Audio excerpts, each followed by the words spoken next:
কে কত ভালো কাজ করতে পারে, কে কত ওয়েলফেয়ার পলিটিক্স করতে পারে, যে শুল্কমুক্ত গাড়ি ব্যবহার করবেন এবং বাংলাদেশের যে জাতীয় সংসদে যারা বিএনপি এমপি নির্বাচিত হয়েছে আর কেউ শুল্কমুক্ত গাড়ি ব্যবহার করবে না এবং ফ্ল্যাট বরাদ্দ নেবে না।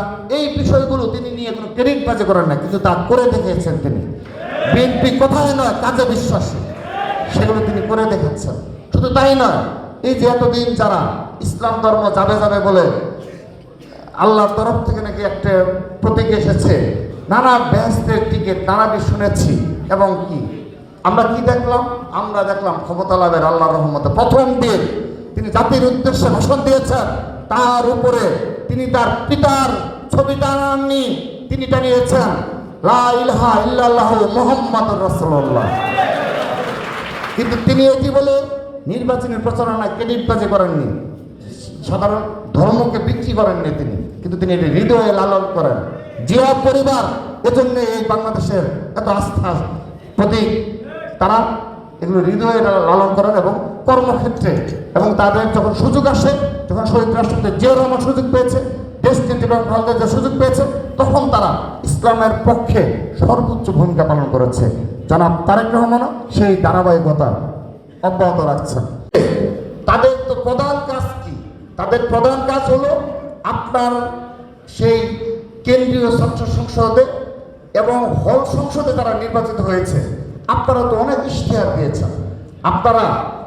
ইশতেহার দিয়েছেন, তো আপনার প্রধান দায়িত্ব হলো এই সম্পাদকগুলো যে ইশতেহার দিয়েছে সেই ইশতেহার বাস্তবায়ন হয়েছে কিনা তা প্রদর্শনের ব্যবস্থা করুন। আমরাও আসবো, আমরা এসে দেখবো। এক একজন 10-15টা করে ইশতেহারে আপনারা কমিটমেন্ট করেছেন জেনারেল স্টুডেন্টের কাছে, একটি কমিটমেন্ট আপনারা বাস্তবায়ন করার নেই। তারপর সেগুলোকে তাদের কাছে জবাবদিহিতে আওতায় নিয়ে আসেন। ডাকসুর যে ভিপিজিএস, আপনারা আপনার অধীনস্থ যে সম্পাদক এবং সদস্য পদে যারা জয়লাভ করেছে, তারা যে ইশতেহার দিয়েছিল সেই ইশতেহার কতটুকু বাস্তবায়ন করেছে সেগুলো নিয়ে আপনারা আমাদের সামনে কথা বলুন, মিডিয়ার সামনে কথা বলুন, তাদেরকে জবাবদিহিতে আওতায় নিয়ে আসুন। কিন্তু আমরা দেখতে পাচ্ছি অনেক সদস্য, অনেক সম্পাদক সাধারণ শিক্ষার্থীদের সাথে আর কানেক্টেড না। সাধারণ শিক্ষার্থীরা তাদেরকে এখন আর তাদের ফেস চেনে না, কোনো কাজে আর তাদের সাথে পাওয়া যাচ্ছে না।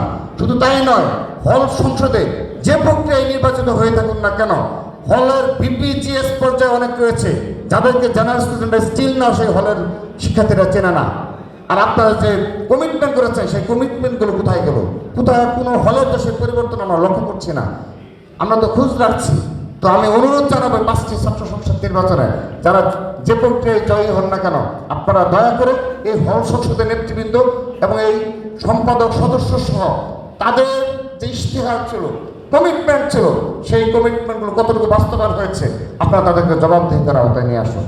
আর কোনো মিথ্যা অবতারণা করবেন না। যদি কেউ কমিটমেন্টগুলো রক্ষা করতে না পারে সেগুলো আপনারা আমাদের জানাবেন, এটা আপনাদের ইমানের দায়িত্ব। প্রিয় উপস্থিতি, দয়া করে এখান থেকে বিরত হন। আমরা সবাই উন্মুক্ত হয়েছে।